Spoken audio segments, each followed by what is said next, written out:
Hey everyone, welcome back to Better English Studio, the podcast that helps you speak English confidently and naturally. I'm your host, Mia, and I'm so happy you're here today. We've got a super practical topic for you, one that you can use every single day. It's called Speak English Every Day, the daily routine conversation. If you want to improve your fluency, you don't always need complicated grammar or long study sessions. You just need to bring English into your daily life.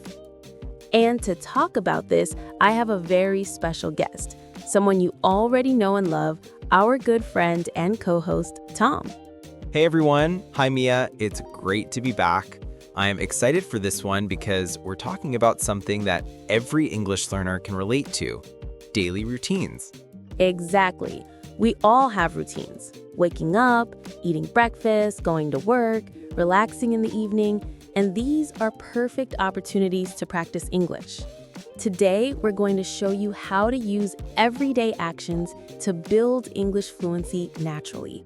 We'll share real examples, useful phrases, and conversation tips that you can use right away. Yeah, and the best part is, you can do it without adding extra study time. You just live your life in English. Let's start from the beginning, the morning. Tom, what's your morning routine like?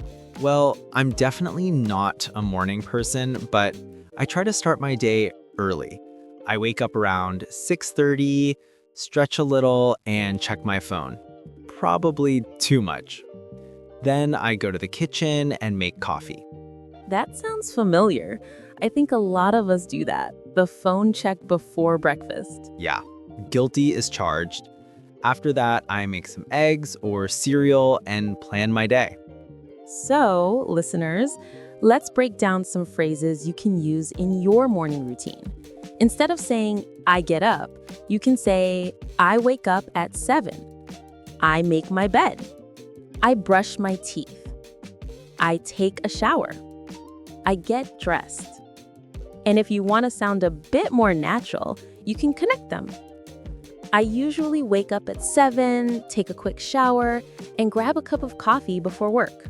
That's right. You can also use some casual phrases. For example, I hit the snooze button. That means you delay waking up. Or you can say, I scroll through my phone. We all do that, right? Oh yes, too relatable. And if you're a morning person, you might say, I like to start my day with a jog, or I meditate for 10 minutes to clear my mind. Mia, do you have any morning habits in English? Actually, yes. I like to think in English in the morning. When I'm making coffee, I'll describe what I'm doing in my head.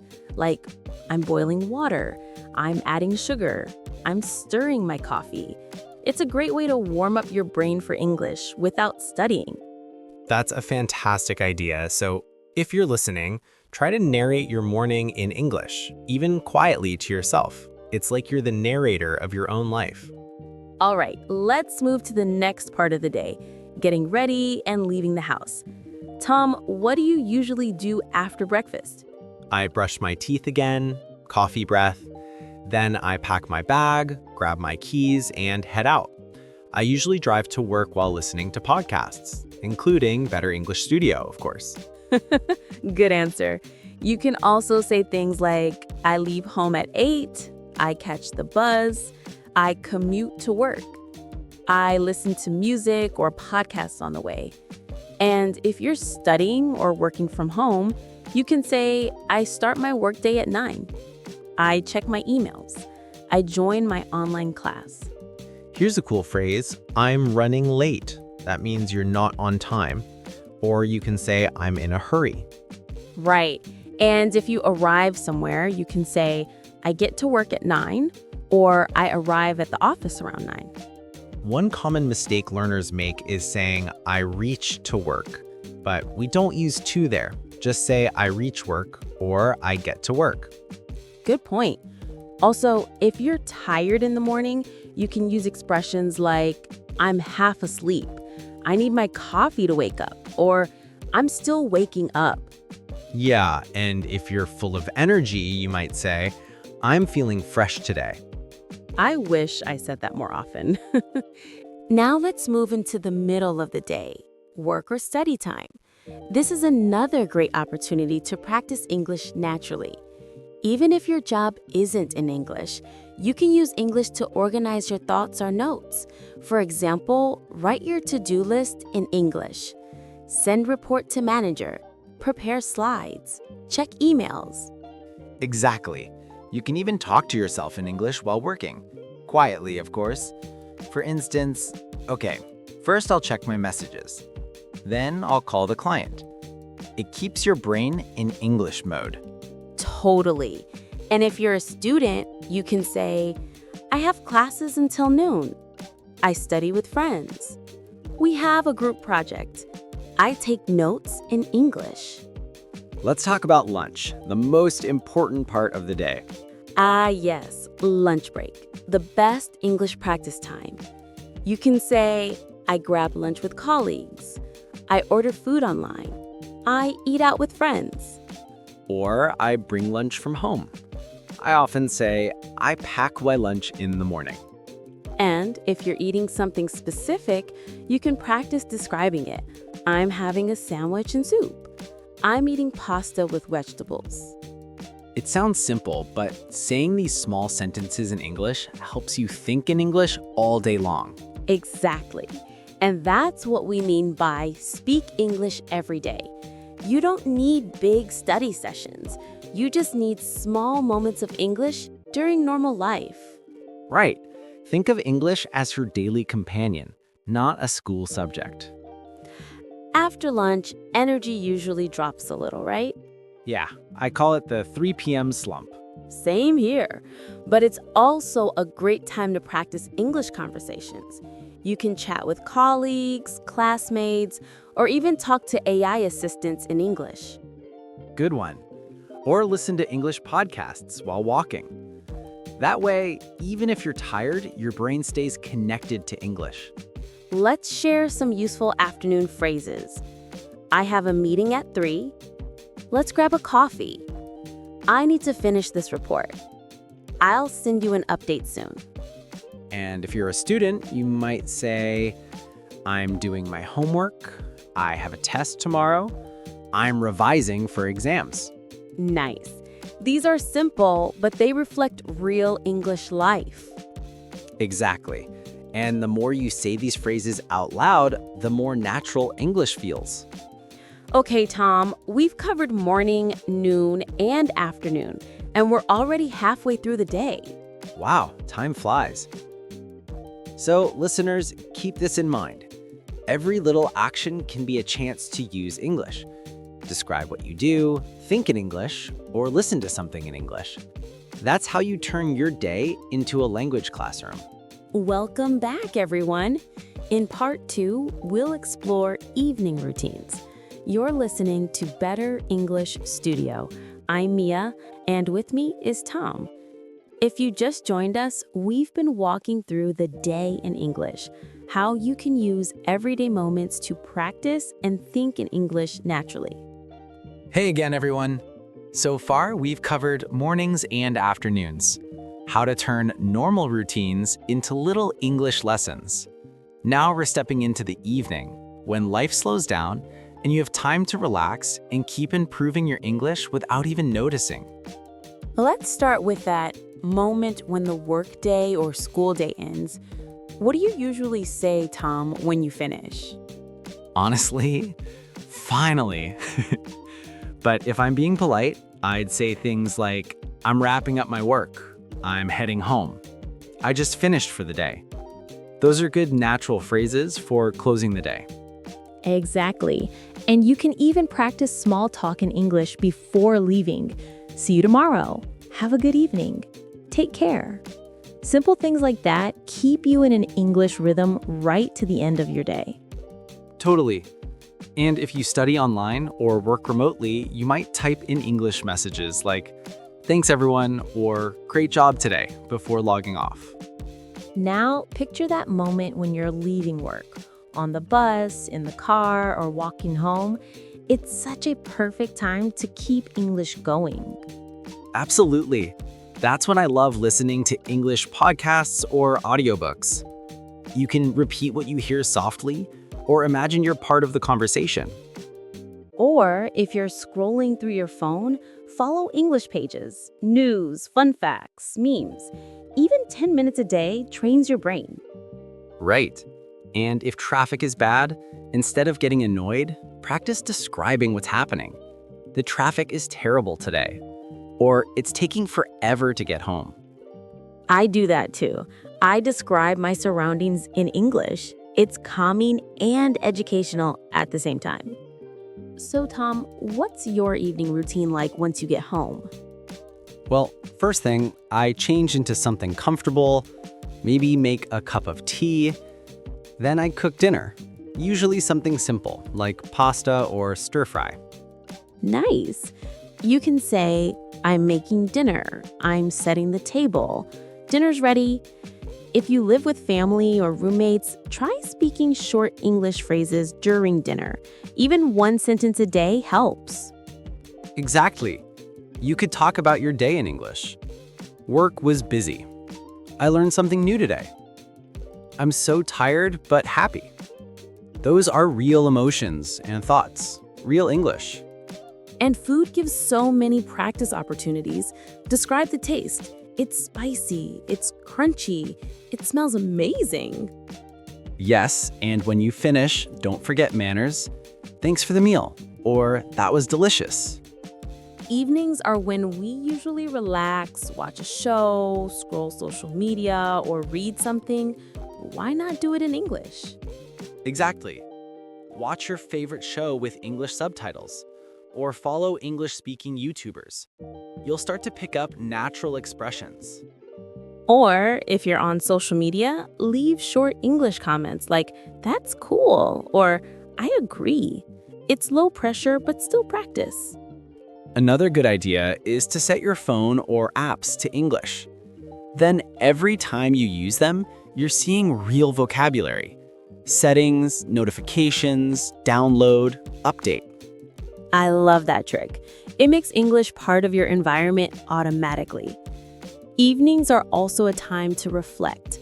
One of my favorite habits is writing a quick English journal before bed. Oh, I do that too. Just 2 or 3 sentences. Something like, today was productive. I met an interesting person. Tomorrow I want to exercise. Exactly. You don't have to write essays. It's just about putting your thoughts into English words. And it helps you see progress. When you look back after a few months, you'll see how much smoother your English has become.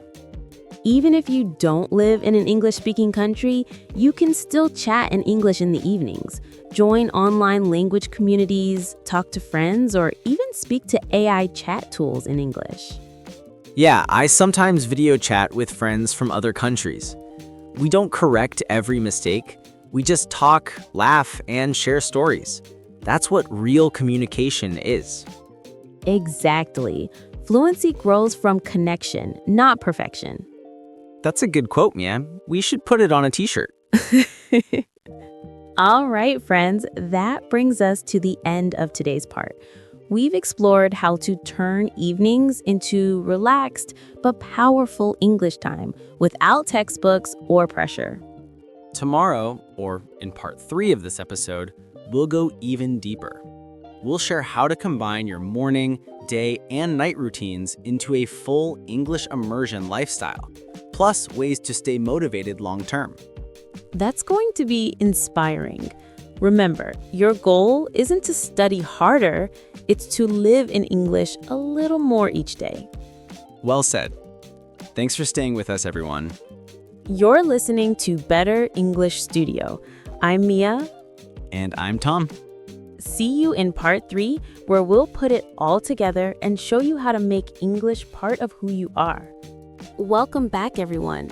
You're listening to Better English Studio, and this is part 3 of our episode, Speak English Every Day, the daily routine conversation. If you've been with us since part 1 and 2, you already know how to bring English into your mornings, afternoons, and evenings. But today, we're going to take it one step further.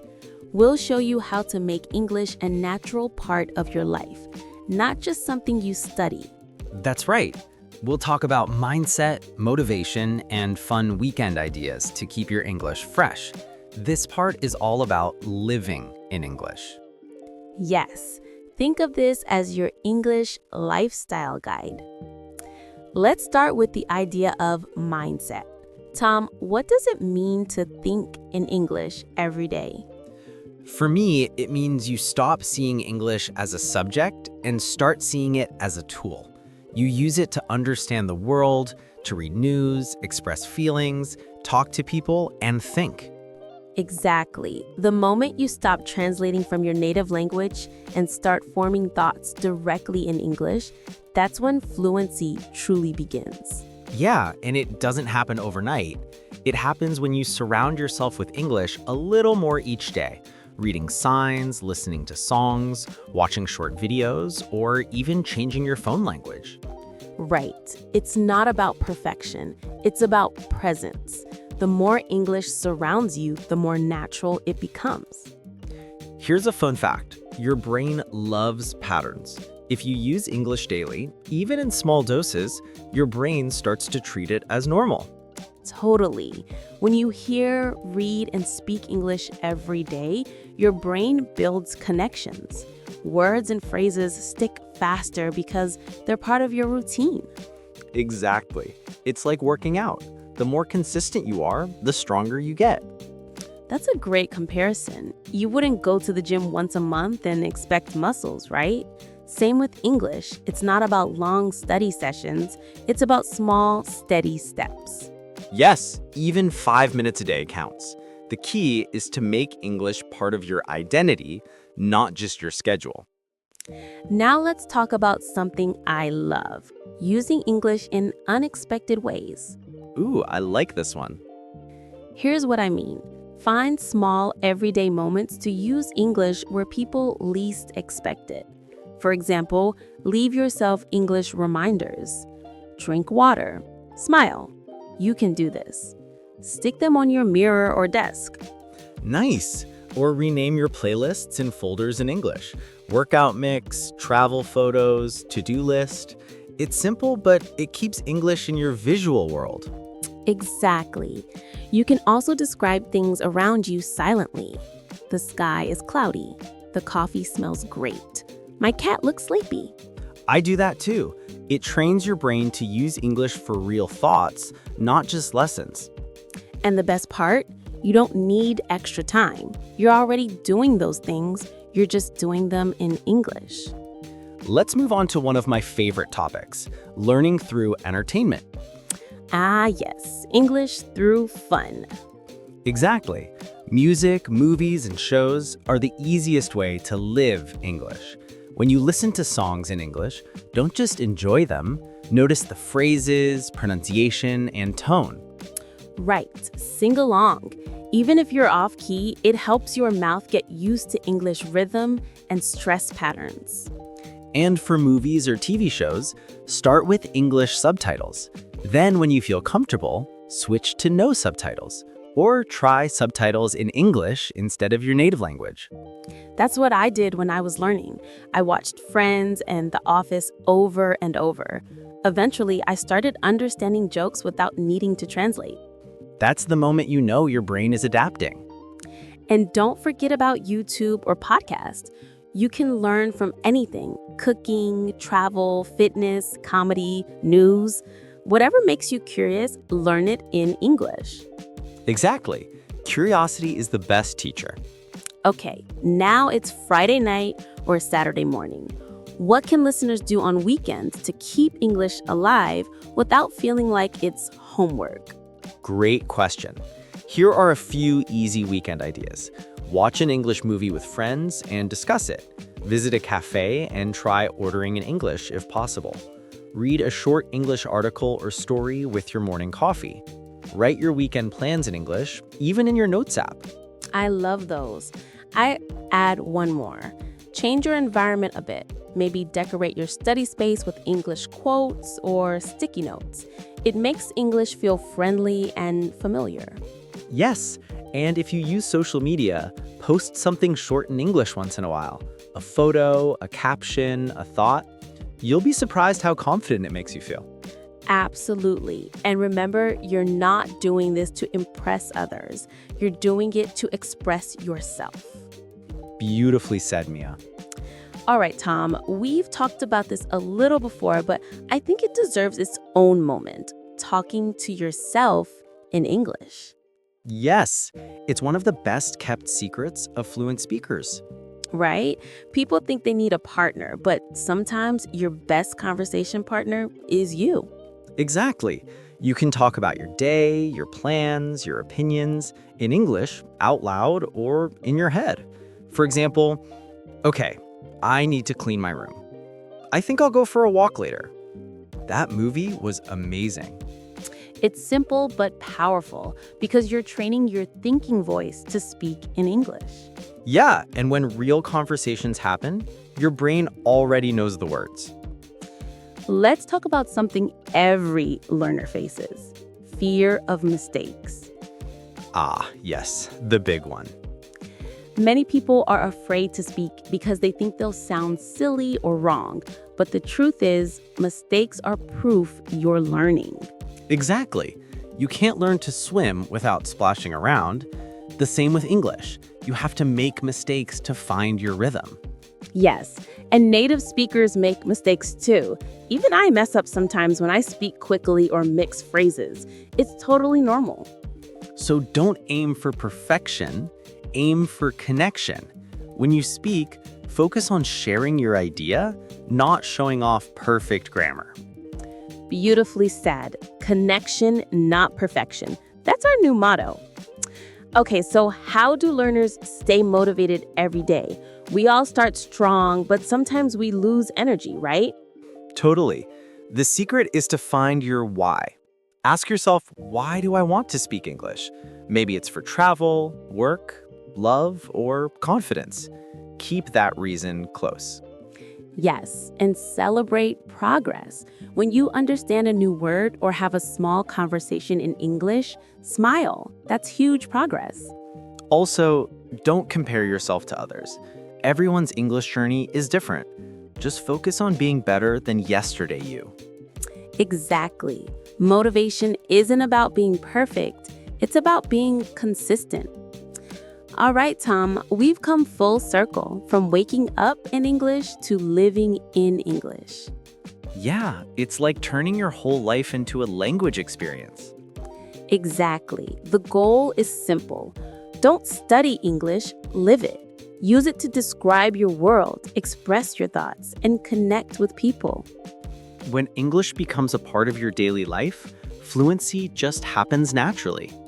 Yes, every word, every sentence, every effort counts. Tom, this has been such a wonderful conversation. It really has. I love how practical this topic is. You don't need fancy materials, you just need everyday English. Exactly. So to everyone listening, remember, think in English even about small things.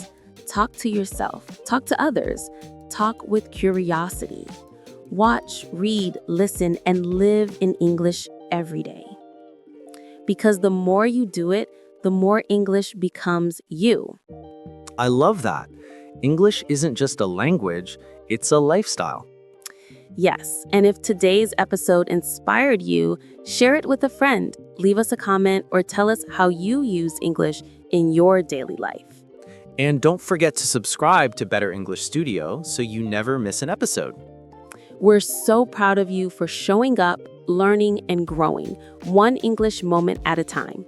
Keep speaking, keep smiling, and keep improving. You're listening to Better English Studio. I'm Mia. And I'm Tom. Thanks for joining us, and remember, speak English every day and make it part of your life.